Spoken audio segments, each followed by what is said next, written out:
26 years. That's how long I'd been the guy who kept the trains running at Halbert Industrial Components, a mid-sized manufacturing outfit just outside Akron, Ohio.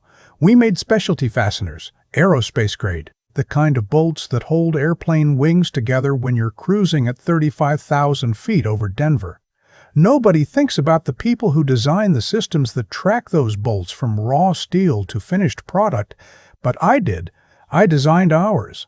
From scratch. Back in 1999, when the company was still using paper requisition forms and a DOS-based inventory program that crashed every Tuesday.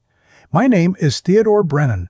Most people call me Ted. I was the senior systems architect, which is a fancy way of saying I knew where every digital bone was buried in that company. The morning everything changed, I was in the break room pouring myself a cup of that brown sludge they called coffee. The bonus had hit my checking account 2 days earlier. $62,000 before taxes. The completion bonus for the SAP integration project I'd just wrapped up after 14 months of 70-hour weeks. My wife Carol had cried when she saw the deposit. Our granddaughter Lily had just been accepted to Ohio State, pre-med, full ride for academics, but the room and board and books were going to drain our savings dry. That bonus was Lily's lifeline. Carol had already mentally allocated every dollar. My boss walked into the break room. Vincent, 34 years old. MBA from somewhere in Pennsylvania I could never remember. He'd been promoted to VP of Operations 8 months earlier, mostly because his father-in-law owned a golf membership at the same club as our CEO. Ted, hey, got a minute? I knew that voice, that artificially casual, I'm about to ruin your day voice. We walked to his office. He closed the door. He didn't sit down, which meant he wanted me out of there fast. So look, there's been a policy review. The compensation committee went back through your bonus structure, and there's been a clerical issue. The completion bonus was paid out in error. We're going to need to recover that amount through payroll deductions over the next 12 months. I just stood there. The coffee was getting cold in my hand. Vincent, that bonus was in my contract. Specifically itemized, signed by Mr. Halbert himself in 2018 when we negotiated the SAP migration scope. He gave me that smile. The one MBA's practice in front of mirrors. The board's position is that the bonus structure didn't account for the extended timeline. The project ran past the original 18-month window, which technically voids the completion premium. Legal's already reviewed it. You can talk to HR if you want, but the decision's final. Sorry, Ted. Times are tight. Times weren't tight. We'd just landed a Lockheed contract worth $47 million. I'd seen the press release. I nodded. I didn't argue. I didn't raise my voice. I walked out of his office, walked back to my desk, and finished my coffee. That was Tuesday. By Tuesday night I was sitting at my kitchen table with Carol, and I had a manila folder open in front of me. Inside was my employment agreement. The original from 1999, and every amendment that had been signed since. 6 in total. I'd kept copies of all of them in a safety deposit box at Fifth Third Bank for exactly this kind of moment, even though I'd never really believed this kind of moment would actually come. Carol watched me flip through the pages. She knew that look on my face. She'd seen it once before, 20 years ago, when our son Daniel had gotten in trouble with the wrong crowd in high school, and I'd quietly made some phone calls that nobody ever traced back to me. Daniel had been very confused about why his troublemaker friends had suddenly all moved to different school districts. Carol had asked me about it once. I just smiled. "Are you going to fight him?" Carol asked. "No," I said. "I'm going to do nothing, for now." She frowned at me. "What does that mean?" I tapped the contract. "It means I'm going to read this very carefully tonight, and tomorrow I'm going to go to work like nothing happened, and then I'm going to wait." What I didn't tell Carol that night was that I'd already found it. Section 14, subsection D, paragraph 3, amendment from 2018, buried in a list of routine technical clauses that the legal team had probably skimmed over before signing. The clause read, In essence, that as the sole architect of the SAP integration, I retained personal administrative authority over the system's master configuration credentials until the company formally acknowledged completion of the project and released the completion bonus in full. Until that acknowledgement was on file, I was contractually designated as the system's interim continuity custodian, which meant that if my bonus was clawed back by the company's own contract language, the project was officially incomplete, and I was the only person legally authorized to perform certain administrative functions on the system. I'd negotiated that clause myself 6 years ago, because back then I'd watched a friend of mine get screwed by another company in exactly this way, and I'd promised myself I'd never let it happen to me. Vincent didn't know. Nobody knew. The legal team that drafted the original 2018 amendment had retired or been laid off years ago. Our current general counsel, a woman named Rebecca, had only been at the company for 3 years. She'd inherited a filing system that was, charitably speaking, a disaster. Wednesday morning I went to work.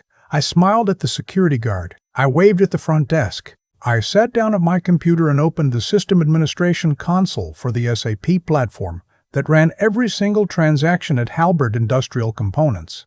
Inventory, payroll, accounts receivable, production scheduling, the Lockheed contract specifications, all of it. I didn't do anything. I just looked at it for a while. Then I closed the console and worked on a status report for a project I knew was going to be canceled by the end of the quarter. I sent it to Vincent at 4:37 in the afternoon. He didn't respond. Thursday, I worked on documentation. Friday, I worked on documentation. The following Monday, I worked on documentation. I was being a model employee. Vincent walked past my cubicle 3 times that week and didn't even look at me. On the second Friday after the bonus reversal, I drove home, ate dinner with Carol, watched a Cleveland Indians game on TV, lost to Detroit 4-2, kissed my wife goodnight, and at 11:30 p.m. I sat down at my home office computer. I logged into the SAP and I sat down at my home office computer. I logged into the SAP master configuration through the VPN. As the interim continuity custodian, my credentials were not flagged by the security monitoring system. The system saw me doing administrative work, which was exactly what I was authorized to do. I didn't delete anything. I want to be very clear about that. Deleting things would have been illegal. Deleting things would have given Vincent leverage. What I did was rotate the master encryption keys. As the system architect, I had the authority to do this for security purposes, and it was standard practice to rotate them quarterly. The last rotation had been 7 months ago, so I was actually overdue. I rotated the keys, I generated new credentials, and I locked the new credentials behind a multi-factor authentication system that only I could access. Then I logged out, went upstairs, and slept better than I had in 2 weeks. Monday morning, the entire SA platform was inaccessible to all administrative users. I'll never forget the look on Vincent's face when I walked into the office at 8:15, and he was already standing in the IT department screaming at our system administrator, a kid named Brandon who'd been with the company for maybe 9 months. Brandon was sweating through his shirt. He kept saying, I don't know, the keys just rotated overnight, I don't have the new credentials. Vincent saw me and his face did something interesting. It went from red to white to red again. Ted, can you come here, please? I walked over. I had my coffee. I looked very calm because I was very calm. Yes, Vincent, the system's locked. Brandon says someone rotated the master keys. Did you do this? Did I rotate the encryption keys? Yes. That's part of my standard quarterly maintenance schedule. Yes, I rotated them on Friday night. Why, is there a problem? Vincent stared at me. He wasn't smart enough to hide the calculation happening behind his eyes. We need access to the system, right now. Customer orders are backing up. We've got a shipment to Lockheed scheduled for Wednesday. I took a sip of my coffee. Vincent, I'd love to help. But unfortunately, as you may recall, the project I'd been working on was officially declared incomplete 2 weeks ago when the completion bonus was reversed. That means I'm in a strange position contractually. I'm not entirely sure what I'm authorized to do anymore. I think we should probably get HR and legal involved before I touch anything else." His jaw moved. He didn't say anything for about 10 seconds. Then he said, "My office, now." We walked. He closed the door. He sat down. I sat down. I sat down. I crossed my legs. "Ted, don't play games with me. Give me the credentials." "Vincent, I'm not playing games. I'm telling you that until the company can clarify my contractual status, I prefer to consult with HR and our general counsel before performing any further system administration tasks. I think that's the responsible thing to do." He looked at me for a long time. Then he picked up his phone and called Rebecca, the general counsel. I sat in his office for 45 minutes while he tried to reach her. She was in a deposition. When she finally called back, Vincent put her on speaker. "Rebecca, we have a situation. Ted Brennan has the only credentials to our SAP system, and he's refusing to provide them." "I'm not refusing," I said calmly. "I'm asking for legal clarification of my employment status before performing administrative functions. There's been ambiguity introduced by the bonus reversal." Rebecca's voice came through the speaker. "What bonus reversal?" Vincent's eyes closed. Just for a second. He hadn't told her. "There was a compensation adjustment. The completion bonus for the SAP project was, recovered due to timeline overrun." There was a long pause on the line. "Vincent, can you send me Ted's employment file, the full file, including all amendments?" I'll have HR send it over. Send it to me in the next 30 minutes, please." "Ted, are you on the line?" "I'm here, Rebecca." "Don't do anything to the system until I've reviewed your contract. And Ted, please don't leave the building." "I'm happy to stay, Rebecca. I'm not going anywhere." I went back to my desk. I worked on documentation. Around 11:30, Rebecca came down to my cubicle personally. She didn't look angry. She looked tired, in the way lawyers look when they've just realized they're going to spend their weekend cleaning up someone else's mess. "Ted, can you walk me through Section 14, subsection D?" I smiled at her. "Sure, Rebecca. Would you like to grab a conference room?" We sat in conference room B for an hour.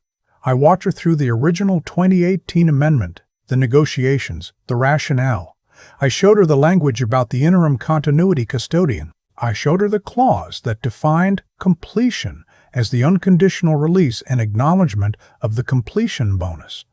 She read it twice, then a third time. Then she pulled out her phone and stepped out of the conference room. When she came back, she sat down across from me and said, very quietly, "Ted, did you write this clause?" "I negotiated it." Charles, the previous general counsel, signed off on it. So did Mr. Halberd. I have the email chain if you'd like to see it. "That would be helpful, yes." I forwarded her the email chain from 2018. I'd kept everything. Always keep everything. That's the only real lesson I've ever learned in 26 years of corporate life. By 3-0, that afternoon, the CEO of Halberd Industrial Components, a man named Garrett Halberd, who was now in his early 70s and mostly worked from his lake house in Michigan, was on a video call with Rebecca, Vincent, and me. Garrett looked old. He looked tired. He had been my mentor for many years. He'd hired me personally in 1999. We had gone fishing together. I had been to his daughter's wedding. And then he'd handed off operations to a series of MBAs about 6 years ago and stopped paying attention to the details. "Ted, walk me through what's happening." I walked him through it. The bonus reversal, the contract language, the current state of the system. Garrett rubbed his face. "Vincent, why was that bonus reversed?" Vincent started explaining about the compensation committee and the timeline overrun and the policy review. Garrett interrupted him. "Vincent, did you tell legal before you did this?" He was an internal HR matter, sir." "Did you tell legal?" "No, sir." "Did you read the contract before you reversed the bonus?" I reviewed the contract before you reversed the bonus." I reviewed the relevant compensation sections. Did you read the entire contract?" A long pause. I reviewed the relevant sections, sir. Garrett looked at the camera. He looked at me. I saw something in his eyes. Not quite an apology. Something closer to recognition. Ted, what do you want? I had thought about this question for 2 weeks. I had a list ready. I want my completion bonus restored in full, with interest at the federal funds rate calculated from the date of reversal. Done. I want the additional compensation specified in the interim continuity custodian clause. That clause stipulates that as long as the project remains officially incomplete, I'm entitled to a monthly retention fee. By my calculation, that's been accruing for the past 2 weeks. The clause specifies the retention fee at $30,000 per month, prorated. Garrett's eyes went wide for just a second. He nodded. Done. I want a 6-month consulting agreement following my retirement at a rate of $425 per hour, minimum 20 hours per week guaranteed, regardless of actual hours worked. Your retirement. Yes, Garrett. I'd like to retire. I've been here for 26 years. I think it's time. He looked at me for a long moment. Ted, I don't want you to retire. I appreciate that, Garrett, but I'd like to retire. He nodded slowly. The consulting agreement. Done. And I want Vincent removed from any role that involves my direct reporting structure or any decision-making authority over my final transition out of the company. Vincent made a small noise. Garrett didn't even look at him. Done. Rebecca, who had been silently typing notes during this entire exchange, looked up. Mr. Halberd, I'd like to put all of these terms in writing immediately. I can have a draft to you within the hour. Do it, Rebecca. Ted, I'll have the bonus restored and the retention fee paid out by end of business tomorrow. The consulting agreement will formalize over the next 2 weeks. Vincent, you're on administrative leave effective immediately, pending a review of how this situation developed. Vincent's face had gone the color of old milk. Garrett, this is unfair. I followed the compensation guidelines that... Vincent, shut up. Vincent, shut up. Garrett looked at me one more time. Ted, I am sorry.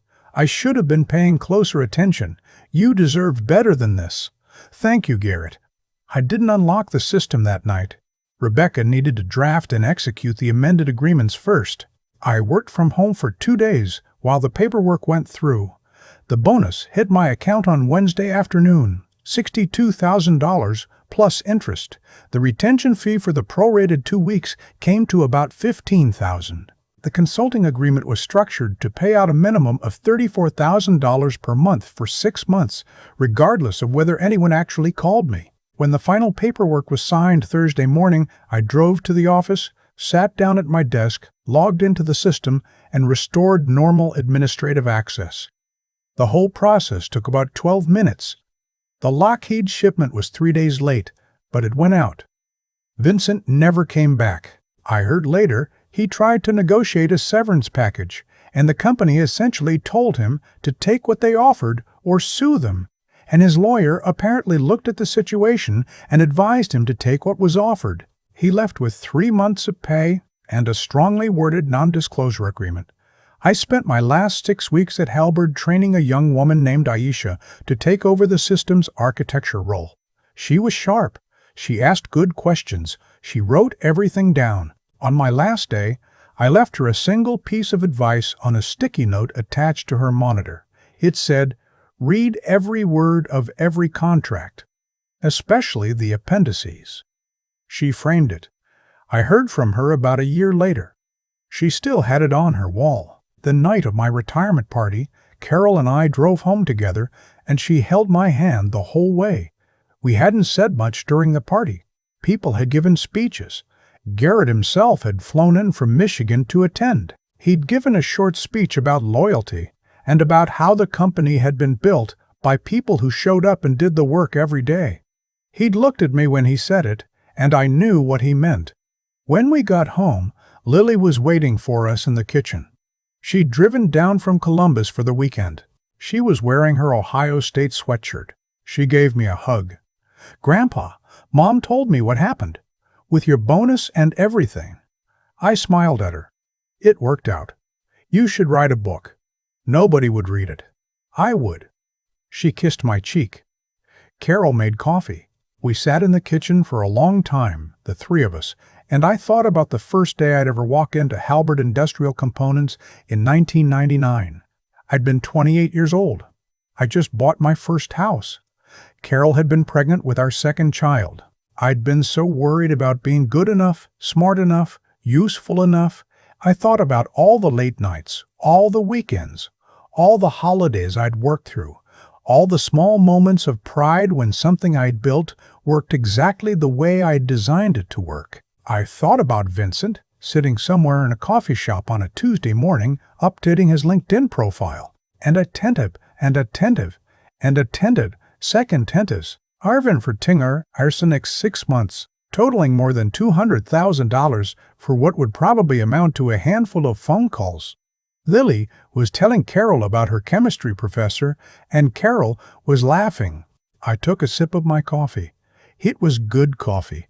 We had a real coffee maker at home, not the industrial sludge dispenser from the break room. I thought about what Carol had said to me that first night when I'd been reading through the contract at the kitchen table. Are you going to fight him? No, I never had to fight him. I just had to remind him that I'd been the one writing the rules all along, and he'd been too busy practicing his MBA smile in the mirror to bother reading them. Lily asked me what I was going to do with all my free time. I told her I was going to take her grandmother to Italy. We'd been talking about it for 30 years. We'd never been able to find the time. Carol started crying. The good kind of crying. I held her hand across the kitchen table. Outside the window, snow was starting to fall. The first snow of the season. The kitchen was warm. The coffee was hot. The contract was sitting in a manila folder in my safe deposit box at Fifth Third Bank, where it would stay for the rest of my life. I'd read every word, including the appendices. That had made all the difference. Looking back on those 26 years, I think the thing nobody tells you about working in corporate America is that loyalty without paperwork is just hope, dressed up in a button-down shirt. I learned it the hard way, even though I'd seen it coming for years. What happened to me wasn't luck. It wasn't karma. It was cause and effect, plain and simple. 6 years before Vincent ever walked into that break room with his rehearsed smile, I sat across from a friend of mine who'd lost everything to a company that decided his bonus was suddenly inconvenient. He had no recourse. He had no leverage. He just had a handshake and a head full of regret.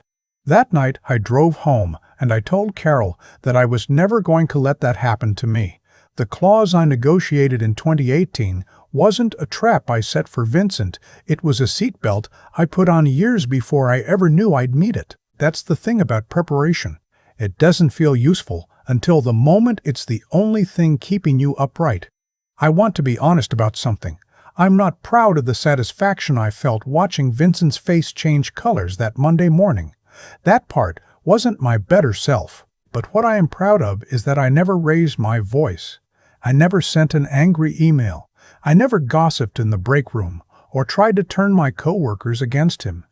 When the moment came, I didn't fight him. I just let the contract speak, because the contract had been written by a younger version of me who'd had the wisdom to imagine this exact moment and prepare for it. There's a kind of strength that doesn't look like strength from the outside. Carol used to say I had it in spades, and I never quite believed her until that week. It's the strength to sit quietly while someone is wronging you, to keep your hands steady, to keep doing your work, and to trust that the truth you've already written down on paper is going to do the talking when the time comes. I think about Lily a lot now. She's in her second year of medical school. She'll be a doctor in a few years. I told her once, over coffee, that the most important thing I ever did for her wasn't paying for school. It was reading every word of a contract in 2018 when I had no idea why it mattered. Because that single hour of careful reading, 6 years before the crisis, is what kept her at Ohio State without student debt strangling her future. Decency, smarts, and steadiness. That's what I learned this whole thing comes down to. Be decent enough that people respect you. Be smart enough to read the fine print. and be steady enough not to flinch when someone tries to take what's yours. The world has a way of returning to people what they've quietly built for themselves. Vincent learned that. Garrett remembered it. And I'll never forget it.